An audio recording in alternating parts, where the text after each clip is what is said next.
The perfect knowledge of conscious light, taken from the ALETHEON, Volume 1, page 243. The divine avataric self-revelation of his divine presence, Avatar Adidar Samraj.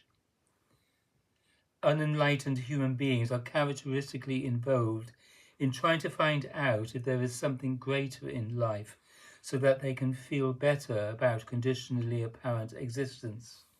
Such people are always looking to the body-mind complex and the physical universe to provide proof that there is something greater.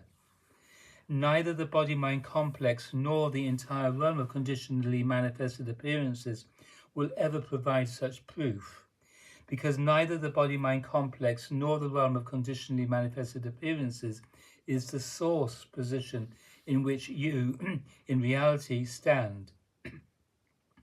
In reality, you stand in the position of consciousness itself, not in the position of the body-mind complex or the position of the conditionally apparent cosmos.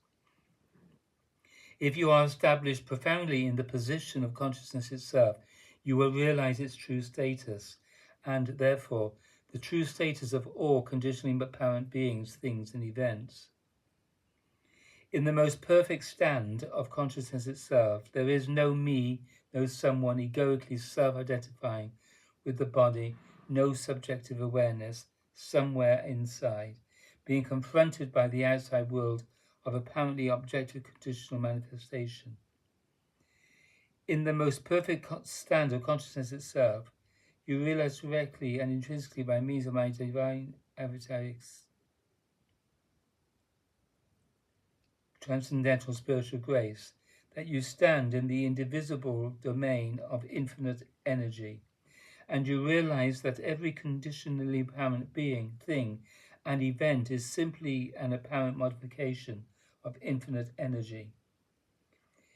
In the most perfect stand of consciousness itself, you do not even encounter the body, except as an apparent modification of infinite energy.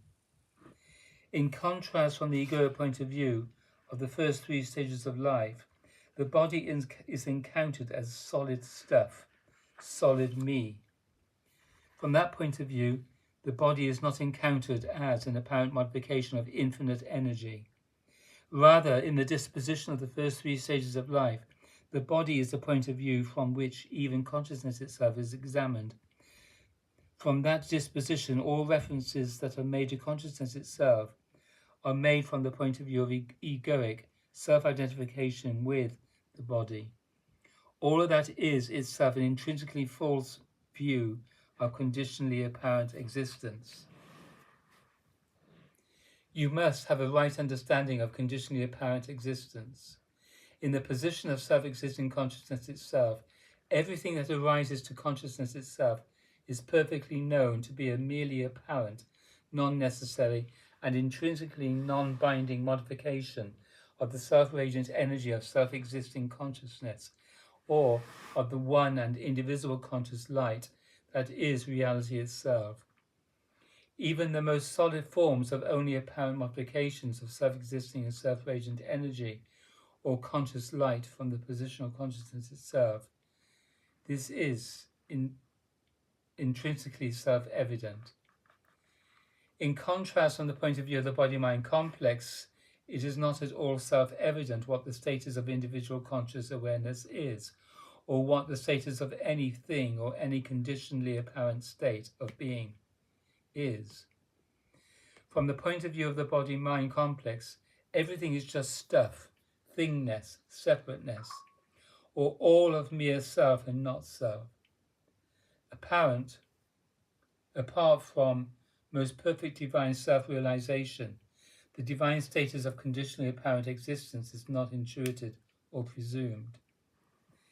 In the position of consciousness itself, it is intrinsically self-evident that there is only consciousness itself in and as the invisible domain of infinite energy.